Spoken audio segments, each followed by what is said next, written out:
شكرا لكم شكرا لكم. فحبيبتي قتلت. شكرا لكم شكرا لكم. فحبيبتي قتلت، وصار بوسعكم أن تشربوا كأسا على قبر الشهيدة. وقصيدتي اغتيلت، وهل من أمة في الأرض إلا نحن نغتال القصيدة. بلقيس كانت أجمل الملكات في تاريخ بابل. بلقيس كانت أطول النخلات في أرض العراق. كانت إذا تمشي ترافقها طواويس وتتبعها أيائل. بلقيس يا وجعي ويا وجع القصيدة حين تلمسها الأنام. هل يا ترى من بعد شعرك سوف ترتفع السنابل؟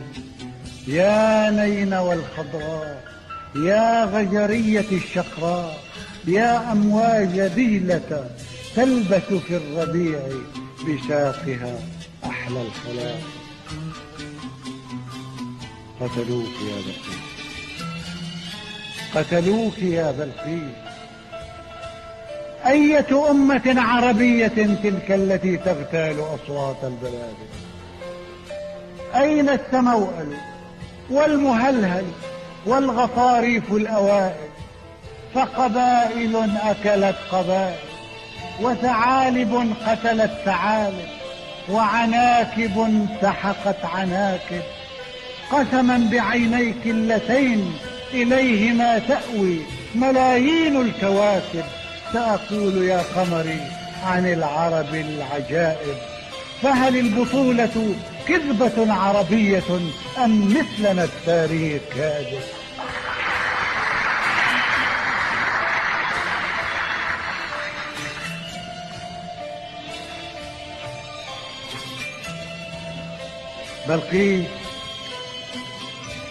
بلقيس لا تتغيبي عني، فإن الشمس بعدك لا تضيء على السواحل. سأقول في التحقيق إن اللص أصبح يرتدي ثوب المقاتل، وأقول في التحقيق إن القائد الموهوب أصبح كالمقاول، وأقول إن حكاية الإشعاع أسخف نكتة قيلت، فنحن قبيلة بين القبائل. هذا هو التاريخ يا بلقيس. كيف يفرق الإنسان ما بين الحدائق والمزابل؟